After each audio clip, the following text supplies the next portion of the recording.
Today on the Next Generation Critic, the survivors. An entire colony is eradicated except for two old people. The first point is lost since none of these colonies should have the nearest patrol ship 3 days away at high warp. Just another reminder that 300 years in the future, if Starfleet is what's protecting us, we are screwed. Wesley says I, number 1. Deanna is studying philosophy. She now says she does not exist. And what's up with these colonies out in space not having spaceships? Another point lost for the black squares on the back panels to prevent reflections. And look, an extra crossed in front of the turbolift again. 1 point lost for Deanna not being in an official uniform. This is her new one. All this devastation, and the first thing they did was blame the first baseman. They say the house is at the center of the green spot, and they believe the first baseman lives there. Another point lost here. If they have evidence it's a nuclear holocaust, why are they beaming down with no radiation suits? Deanna says the humans on the planet give her the heebie-jeebies. And now she calls Riker number 1 just like Captain Picard.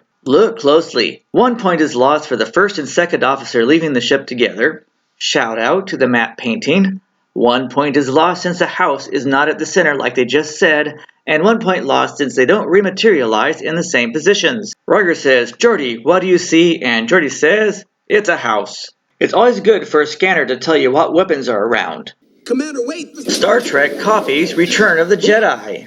Chewie, wait down! The Ewoks arrive and they have a gun. Now Wicket calls them the first baseman. Worf wants to shoot him. Look at this nifty camera trick. They cut to Riker coming off the pole, but he really wasn't hanging upside down. Geordi was just holding him. And again, they blame the first base man and the third base men. This is also the first time you see someone react to being scanned by a medical tricorder. Data cites the accurate biography of those two, just like the creepy old stalker that he is. If you didn't know, Rana is Spanish for frog. Uxbridge calls Riker the left fielder. Now Riker says they'd like to know the left fielder. Riker asks to go inside. Always be careful of someone asking to be invited into your house.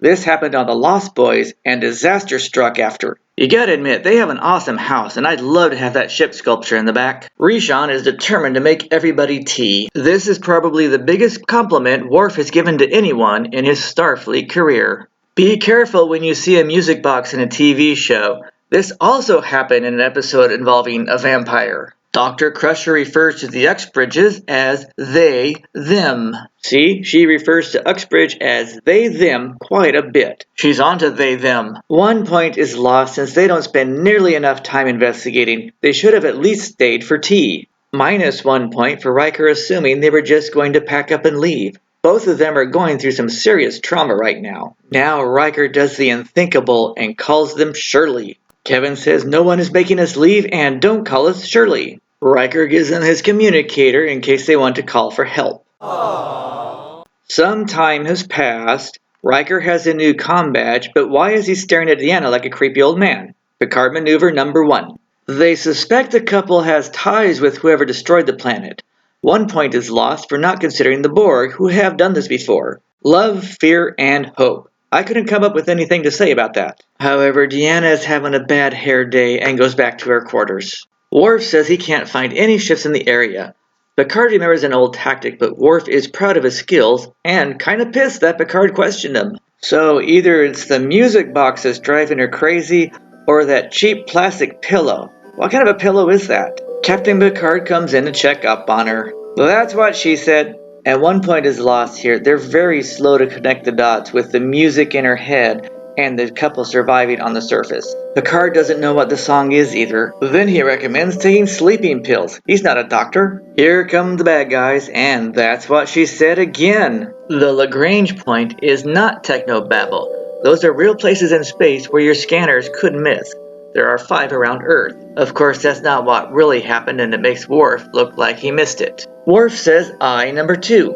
I know this is the early stages of computer graphics, but 1 point is lost since the graphics of this ship don't age well. Minus 1 point for a confusing comment. Is the ship out of the Rana 4 orbit or outside the entire Rana star system?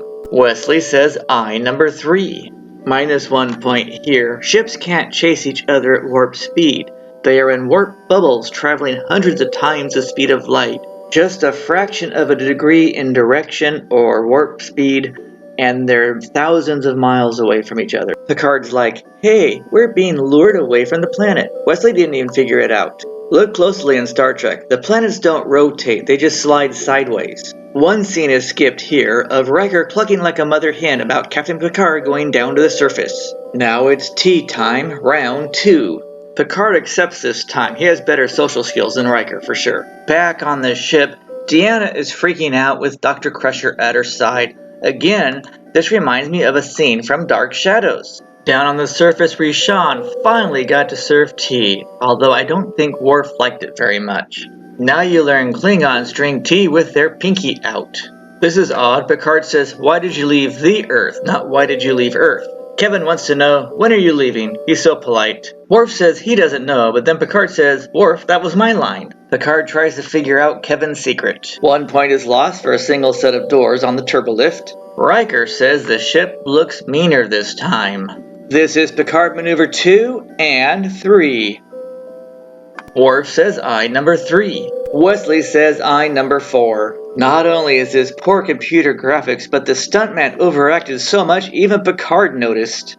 There is no way these ships would be that close in real life, but I'll let it go this time. However, they are traveling at high warp and the stars are not moving outside the windows, so I do have to take a point for that. Picard and Crusher both are convinced that it's the first and second baseman that are to blame for Deanna's condition. Riker flips out about Picard going to the surface. Picard semi-explains, which means, I would tell you more, Will, but the audience is watching and we can't tell them we already know the end of the storyline. Barnabas and Josette dance around the music box. Picard runs their erotic dance. What a cockblocker. Kevin is so pissed he calls Picard the left fielder. Kevin says he's not a killer. Picard gives Kevin an ultimatum. We are staying until you're gone. Picard maneuver number 4. Data and Picard both sing their own version of the Frozen song. Worf and Data both show concern about the Uxbridges. Let them die. Let them die. Worf says the house has been obliterated. There are no survivors. Then says I number 5, which means it's time for a drink.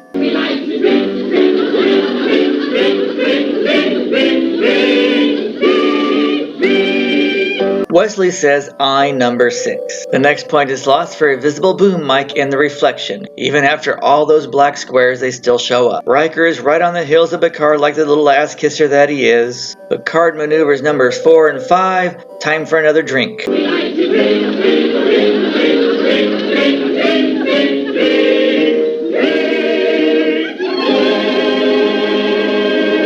Picard calls Kevin out on his BS and Rishon disappears. How did he know she died?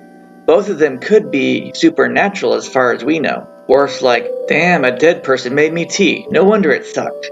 1 point is lost here because Geordi is already looking at the turbolift. Picard sings another version of the Frozen song and performs Picard maneuver number 6. Kevin cures Deanna and explains everything. A Dowd is very much like a Q, but you never hear from them again, and neither the Dowd or the Q seem to do anything about what Kevin did.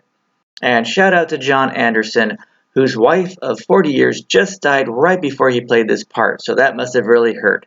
Anderson served in the Coast Guard in World War II and has 250 screen credits, including many westerns. He played Lincoln 3 times and was in Psycho, My Favorite Martian, and Quantum Leap.